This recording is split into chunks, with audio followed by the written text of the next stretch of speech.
Bueno, Tito Pérez con nosotros, bienvenido nuevamente. ¿Cómo andas, Tito? Bien, todo bien. Gracias a Dios, acá estamos bien de temperatura. Afuera está inhóspito. Está más calentito que en el taller acá también. Sí, seguro. Bueno, hoy vamos a hablar de un tema, clave, ¿no? Crucial, vamos a ir con el paso de las semanas abarcando un poquito todas las áreas importantes de lo que es el armado de un auto de carrera. Y hoy vamos a hablar de las jaulas antivuelco, de lo que se arma dentro del auto, ¿no? De carrera, de auto de turismo, en este caso, Tito, ¿no? Sí. La idea, vinimos repasando algunos sistemas o mecanismos que tiene el auto, hablamos de amortiguadores, hablamos un poquito del tema de la suspensión, hablamos un poco del tema de los frenos, y la idea, que lo que te decía, es de a poquito, como se puede mentalmente, o lo vamos haciendo, tratar de ensamblar un auto. La otra vez cuando estábamos charlando de esto, dijimos de elegir un tipo de autos, porque si no es muy amplio, y creo que lo ideal es hacerlo sobre un auto de turismo, que son muy populares en Argentina, como por ejemplo un clase 2 de turismo, puede ser de turismo nacional, del pista, pero bueno, un auto con motor delantero, transversal, con suspensión McPherson adelante, brazo arrastrado atrás, y bueno, empezar a tomar un poquito como referencia cómo podríamos llegar a construir un auto de esos, o de carrera o de track day, pero basándonos un poquito en ese tipo de autos. Para empezar, déjame agradecerle porque, nos fuimos a una prueba y, le pedimos permiso y nos dejaron grabar imágenes a toda la gente del equipo Alquad Motorsport con Adrián Cuatrochi a la cabeza. El auto de Bautista Damiani es el que estamos viendo acá, un clase 2 de TN, que nos va a servir como muestra, ¿no? Para ver un poco los detalles de la jaula, de cómo se arma todo esto en el interior de los autos, que obviamente que responde a la seguridad del piloto, pero no solo a eso, Tito, ¿no? Claro. Acá estamos viendo un auto de clase 2 de turismo, una jaula bastante importante. La idea son las estructuras antivuelco nacen para eso, es una estructura antivuelco. O sea, nacieron como estructuras para proteger al piloto en caso de vuelco o de un accidente. Y después cuando se empezaron a utilizar gomas con más grip y mejoraron la tecnología de los amortiguadores, fue mejorando la tecnología de los autos, los técnicos empezaron a ver que si aumentaba la rigidez torsional del chasis, el auto tenía un comportamiento mejor.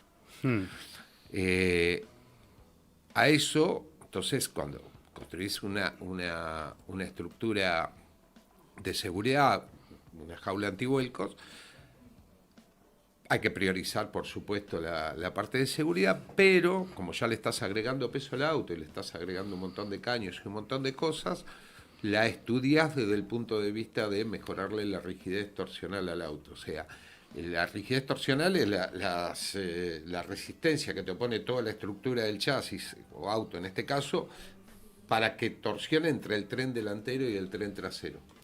Ese tener un buen valor de rigidez torsional es muy importante para la performance y generalmente se aprovecha la estructura de seguridad para aumentar ese valor. Bueno, es interesante, ¿no? O sea, una jaula bien hecha, una jaula mal hecha, resulta en una diferencia de performance del auto. Sí, aparte mal hecha puede ser una cosa grave.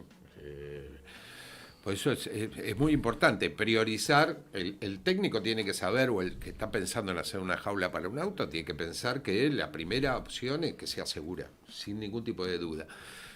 Tanto al vuelco como en los autos de turismo, que es una cosa que es muy, muy, muy peligrosa, es el golpe en T, el choque en T, el choque lateral. Sí.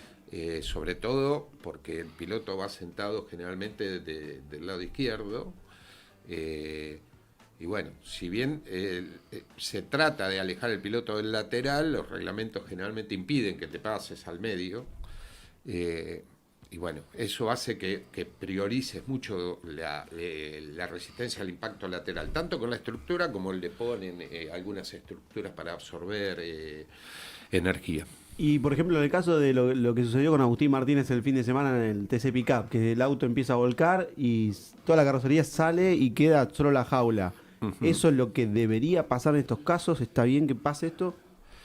Es un tema, porque básicamente lo que te puede hacer la carrocería, en este caso creo que las carrocerías son de chapa, no estoy metido de lleno en la categoría, ni estoy leyendo los reglamentos. Si la categoría de chapa te puede contribuir a que ningún elemento te pueda penetrar dentro del auto. Eso está bueno. Ahora, tampoco está bueno que se salgan algunas partes. Hay en otras categorías, sobre todo de muy alta velocidad, como todas las que corren en Estados Unidos, que tienen todos los elementos atados. Todos. Primero se empezó con lingas antidesprendimiento en las ruedas, después se le empezó a poner a todos. En los Indy tienen link antidesprendimiento en los alerones. Acá fue una zona, si mal no vi, pasando los boxes del Autódromo de La Plata, no hay público, sí. claro. 230 kilómetros por hora, ya hemos dicho. Pero ya. la velocidad Sí. es muy alta. Sí, Hay que pensar, más allá de la seguridad del piloto, que la seguridad ahí la tiene, la estructura aparentemente estaba bien, por lo que alcancé a ver de reojo, tenés que ver, para el piloto que no le penetren cosas, que de ese punto de vista estaría bueno que no se salga.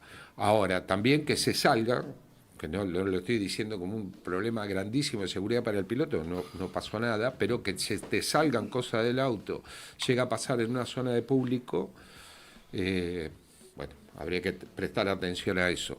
Hay muchos de estos trabajos que se hacen y hoy está muy de moda que alguien te provee el chasis, otro viene y hace el trabajo que le dicen de enchapado en los talleres.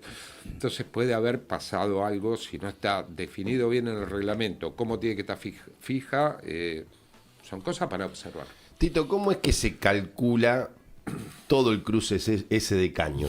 ¿Qué es lo que se calcula? No, porque me imagino que eso no es que se te ocurrió poner un caño acá, lo soldás y listo. Debe haber todo cálculo matemático de qué trabajo hace cada caño. Sí. Hoy lo hacen mucho con simulaciones los chicos, los ingenieros más jóvenes, pero básicamente lo que se trata ahí de tener una estructura reticulada. Primero que lo vimos por ahí, tenés que basarte de cómo arrancar la jaula y hay o el reglamento particular de la categoría o como guía el 253 de la FIA, que es un anexo que habla específicamente de cómo empezar a hacer una estructura o lo que tiene que cumplir una estructura. Eso se cumple mucho en rally, se cumple mucho en los vehículos del Dakar. Bueno, una vez que empezaste de ahí, decís, bueno, ¿cómo aumento la rigidez? Y para eso lo que haces es estática.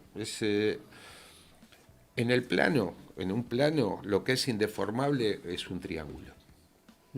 Para deformarlo tengo que romper alguno de los elementos. Y en el espacio lo que es indeformable es una pirámide de base triangular. O sea, está compuesta por 3 triángulos y un triángulo a la base.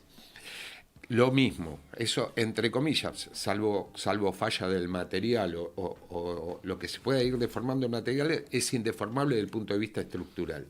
Entonces lo que trato de hacer ahí es reforzar mi estructura antivuelco con tubos que de alguna manera triangulen los laterales y los planos. El plano de la espalda, la cuaderna de la espalda está triangulada normalmente. La cuaderna del tablero también. Tenés problema de habitabilidad, tenés que poner la pedalera. Bueno, entonces la triangulo con un diagonal que no moleste a la pedalera. Y todo lo que me genere en planos. Cuando lo ves de costado, decís, bueno, fantástico, lo voy a triangular al auto, entre comillas, que es una solución, eso es estática, es la materia que lo estudia, lo voy a triangular para que este auto tenga buena rigidez. Lo que es interesante, más allá, después hablamos un poquito del cálculo si querés, es cuando empezás a hacer todo esto, sacarte el auto de la cabeza. Te lo sacás de la cabeza. Decís, bueno, fenómeno, ¿qué tengo yo acá? Desde el punto de vista de rigidez, Tengo la suspensión trasera, ok. ¿Qué tengo en la suspensión trasera? Un brazo arrastrado. Tengo 2 puntos de fijación cerca de la sentadera de la butaca, podríamos decir. Y después tengo las torretas o donde van los amortiguadores, los espirales. Eso es donde cuando el auto dobla estoy aplicando las cargas del tren trasero, más la barra antirrollo. Entonces voy a pensar mi estructura para ir a esos puntos, más allá de la carrocería del auto. Es como que la carrocería me olvido y voy a los anclajes. Y lo mismo en el tren delantero. Realmente tenés un subchasis, tenés la torreta, que es donde aplica las cargas el amortiguador y el resorte, y tengo el subchasis que tiene muchas cargas, ¿eh? Tiene la de la parrilla inferior y tiene la de la caja de dirección, que es muy alta la carga también que genera, y veo dónde y si le voy a poner barra antirrolido, y pienso mi jaula olvidándome del auto y yendo con los tubos hacia esos puntos. Eso es, de ahí se arranca, y de ahí en más vas a tratar de... ¿Y dónde pones el motor, no? ¿Y dónde va el motor anclado? Sí, seguro. Lo que pasa que el motor en sí vas a tener que rigidizarlo de alguna manera, toda la estructura, por las cargas que te presenta el motor, que son de rotación. O sea, que el motor quiere girar como al revés que los palieres. Entonces el motor tiene 2 puntos. Eso es un temazo para hablar. Tiene 2 puntos de fijación, uno en la tapa, estamos hablando de un turismo, uno en la tapa de cilindros y otro en la caja de cambios. Eso tiene que ver con vibraciones armónicas del motor, es un tema complejo. Para otro día. Para otro día. Sí. Y después tiene generalmente un reactor que es el antitorque. Vos tenés 2 puntos, el motor quiere rotar sobre esos 2 puntos en contra de los palieres, podríamos decir. Si las ruedas van para adelante, el motor quiere rotar para atrás. Ponen un antitorque, una bieleta, que la traen los autos de calle. Generalmente es así. Esos puntos los vas a tener reforzados, pero los que ganan a la performance del auto, podríamos decir, lo que sí te hace es cómo tener reforzados los anclajes de suspensión y los apoyos de los amortiguadores y los resortes. Y la barra antirrolido, que es re importante. Yo miro esto y sin tener conocimiento, pregunto, ¿por dónde empezás? Tengo el auto, tengo el casco, digamos. Tengo que empezar a hacer la jaula. ¿Por dónde empezás? Primero miro, yo miraría el 253 de la FIA, que es el que te dice cómo arrancar con los arcos y espesor de los tubos. Hay que arrancar de ahí. Ajá. De ahí. No es cualquier caño. No. Son tubos sin costura generalmente. Generalmente no, son tubos sin costura, de un espesor importante. En este caso hay en algún lado del anexo figura, tienen que ser de acero de la gama de los soldables. Recuerda que hay muchas veces que hablamos alegremente de aleaciones de cromo en molibdeno y cosas, y hay que ver que no tengan fragilidad a la soldadura. Son temas a investigar. Sí, cuando vos soldás le estás aportando calor a la unión de tubos. Y esa unión de calor cambia la estructura del tubo en ese lugar. Si son aceros con alto contenido de carbono, se templa, podríamos decir, para decirte lo fácil. Y si son aceros aliados, con aleaciones altas, puede generar como fragilidad. O sea, deja de ser, acá necesitas que el tubo sea dentro de todo maleable, en el sentido de que cuando el primer impacto va bien, el segundo, el tercero o el cuarto, como un vuelco múltiple, como el que vimos de la camioneta, puede ser que uno de los caños se parta. Entonces, se parta directamente porque son frágiles. Esa fragilidad fue aportada por el proceso de soldadura. Entonces, tenés que ver el proceso de soldadura y los materiales que vas a utilizar. Generalmente, o sea, la FIA... La importancia de una buena soldadura también. Es todo. ¿No? Es todo. Claro. Es todo. Hay 2 procesos básicamente de soldadura que se usan. Una es la MIG y la TIC, podríamos decir. La MIG es la que más acostumbrados estamos, que es la que aporta alambre, que sale. Sí. Es la más estética, ¿no? No, la TIC. La TIC es la más estética. La TIC es mucho más lenta, es un proceso de soldadura mucho más lento, pero a la vista es muy, muy superior. Aparte tiene... Y aporta menos pesos.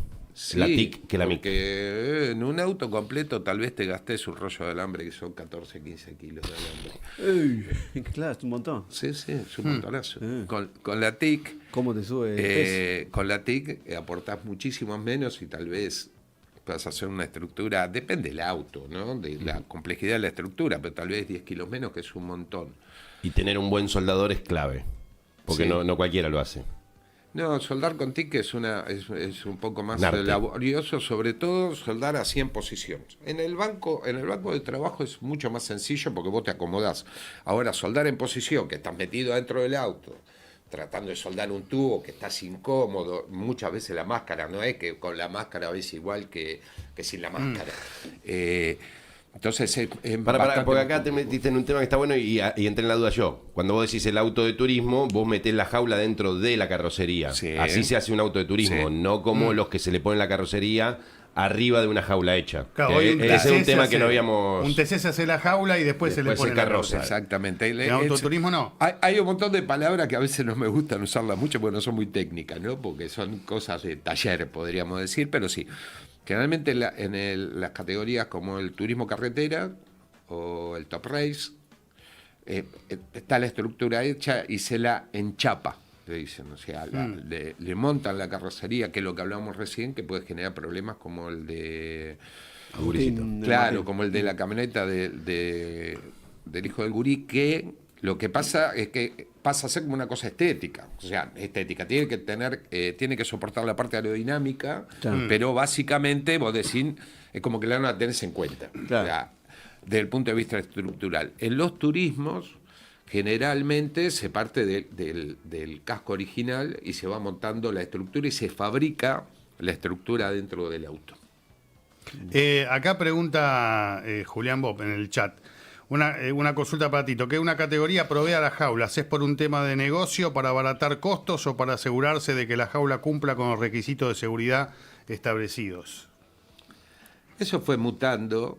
En algún momento se empezó a tener esa tendencia. Pero a lo que le diga de este siglo le va a parecer viejísimo, pero fue en este siglo, podríamos decir. A partir del 2006-2007, el Top Con el Race. Top Race. El Top Race, Pianeto. exactamente, con la estructura de Juan Carlos. Están muy bien hechos. Juan Carlos es de los que yo denomino que son ingenieros puros, o sea, son tipos que son puristas. Es la copia del Torino, del flaco, del último Torino. Hay uno ahí dando vuelta por el taller y vos lo ves, sí, son primos cercanos. Sí. Que lo que impactó en principio fue que el flaco estaba sentado bien atrás, Claro. en la puerta trasera. Exactamente. Y eso fue la estructura del Top Race de la nueva generación. Sí, tiene lógica, porque fueron contemporáneos los autos y hechos por el mismo técnico, ¿no? Después se normalizó, si mal no recuerdo, a partir del 2012 las estructuras en el TC, y tiene que ver con todo, porque puede haber un control de calidad más alto, pero sobre todo tiene que ver con limitar los, entre comillas, desarrollos. De esa manera, los pilotos saben que tanto el que gana como el que sale 14 o 15 o 20, no importa si corren en esa categoría con la misma marca, las estructuras deberían ser iguales. Son iguales, de hecho. Entonces, con eso evitas el tema ese de los desarrollos particulares. Cuando habla de la rigidez, Tito, ¿es cero? ¿Tiene que ser cero? No, por eso digo, algo de rigidez tiene que tener.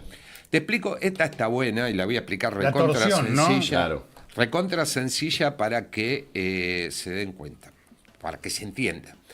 Yo tengo un sistema en el tren delantero que lo estoy poniendo a punto y es un sistema para que se entienda más que mecánico musical, o sea, es un problema de oscilaciones. Voy a ver cómo me está oscilando la vertical del neumático, el amortiguador, la rueda, y voy a tratar de amortiguar todo eso para que las dos ruedas estén apoyadas en el piso, ¿ok? Y lo voy a poner a punto. Tal cual como sintonizo una guitarra. Yo no sé tocar la guitarra, pero lo que están haciendo es tensar las cuerdas para que oscilen en una frecuencia determinada.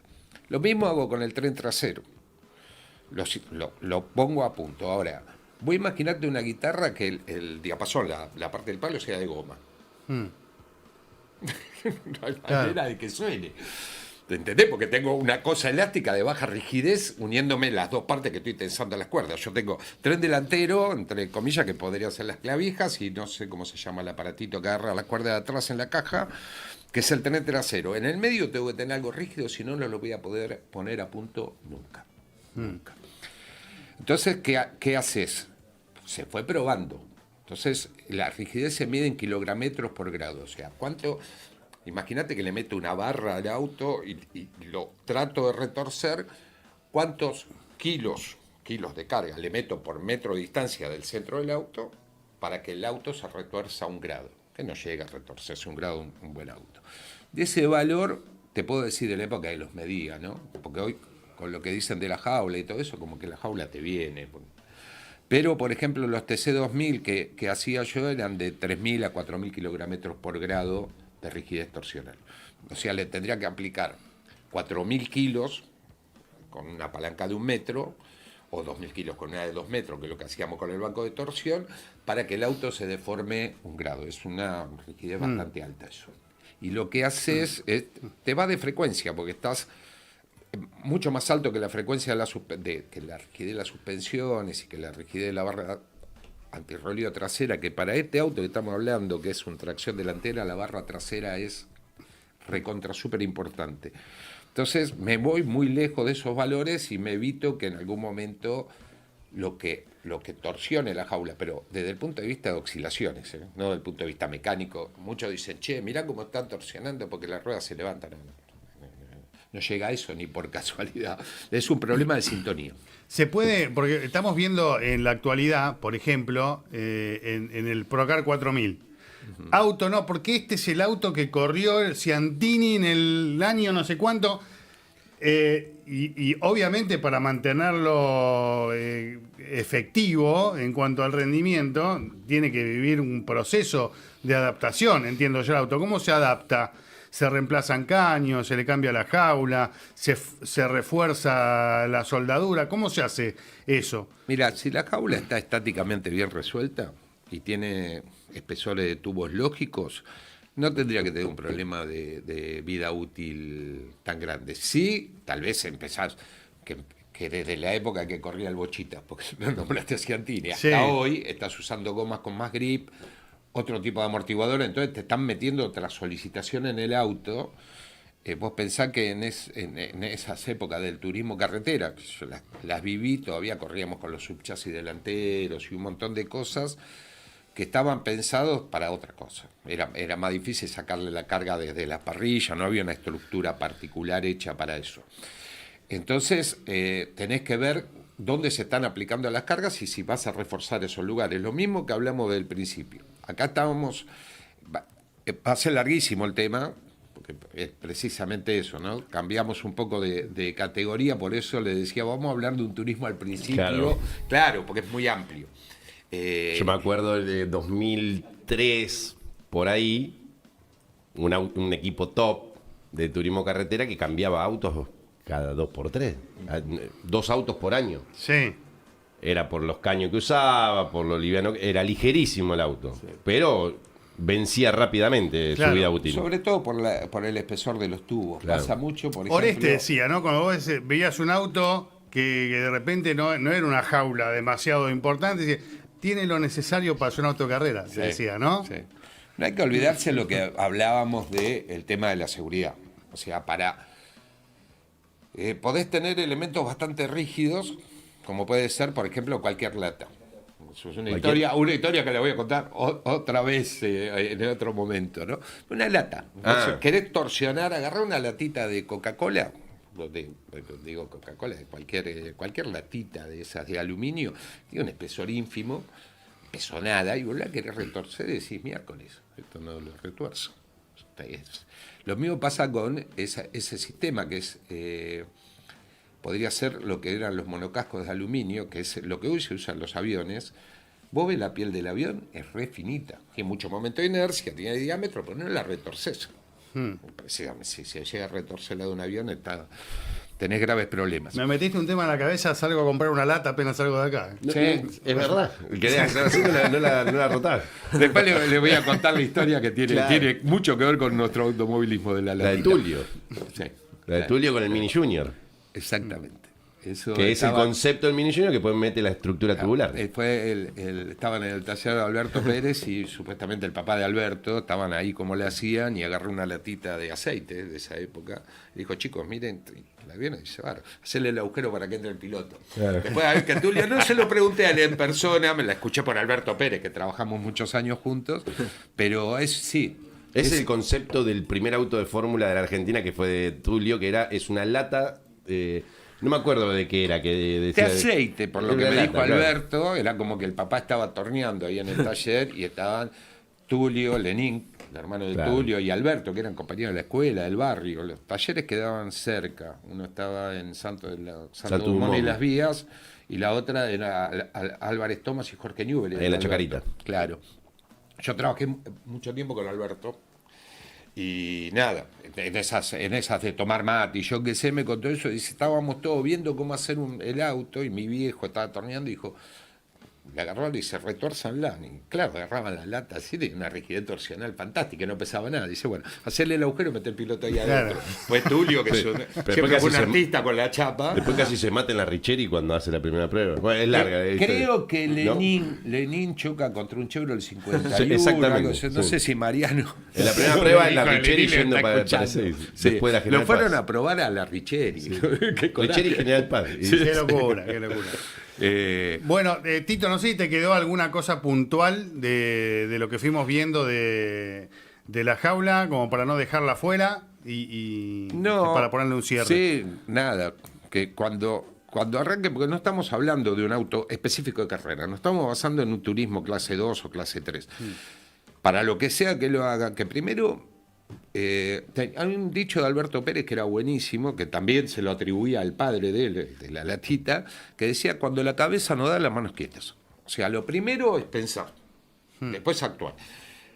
Miren los reglamentos, investiguen y en función de eso hacerla para que esté segura, para que sea rígida y liviana, que son las tres condiciones que tiene que cumplir la estructura. Muchísimas gracias, un lujo como siempre el taller de Tito del día de hoy. Bueno, gracias a ustedes. Y pregunten, porque es básico para eso, ¿no? A veces interactuar te lleva a hacerlo un poquito más ameno. Sí, bueno, tenemos nosotros proyectado otra serie de temas para las próximas semanas, pero vamos tomando notas. Si tienen alguna consulta, si quieren que abordemos algún tema en particular, escríbanlo acá en el chat, mándennos un mensaje, así nosotros ¿Puedo? lo podemos tomar. Puedo una, que me quedé una, déjame Sí. una, porque esta está buena y hay dos oyentes que fueron al mismo punto, Jehová 590 y Luis Enrique Acuña van a lo mismo, pero dice, con el próximo cambio en el tren trasero para el TC sería viable rediseñar la jaula de estilo NASCAR, donde se divide en 3 secciones abulonadas. Hablan del concepto NASCAR, ¿no? Dice, ¿es mejor una estructura tubular toda junta o por partes como tienen los NASCAR? Son diferentes conceptos de diseño. Si vas al peso, podríamos decir, tal vez sea una estructura tubular única, está bueno. Ahora, si vas a la practicidad, a la reparación y yo qué sé, la idea del NASCAR está bueno, que no deja de ser la idea de un fórmula. En el fórmula vos tenés la cuaderna de la espalda, la segunda cuaderna de la espalda, porque está la de la espalda, está la cuaderna que cubre el tanque de combustible, Y la y caja ahí en para más va todo abulonado, que sería la tecnología que están aplicando ahora. Y esa tecnología nace desde que los monocascos son de carbono. No sé si los NASCAR de esta generación no tienen algo que debe de carbono, pero como hay incompatibilidad, el carbono no lo puedes soldar, generalmente tenés que abulonarte. Entonces haces la celda de supervivencia, monocasco, lo que fuese de carbono, que se logra bajísimo peso y altísima rigidez torsional, y las subestructuras para agarrar las suspensiones las atornillás. Son caminos de diseño, podríamos decir. Está interesante. Está interesante. Gracias, Tito. Gracias a ustedes, chicos. Bueno, te esperamos en la próxima. Cerramos el taller de Tito y volvemos al móvil.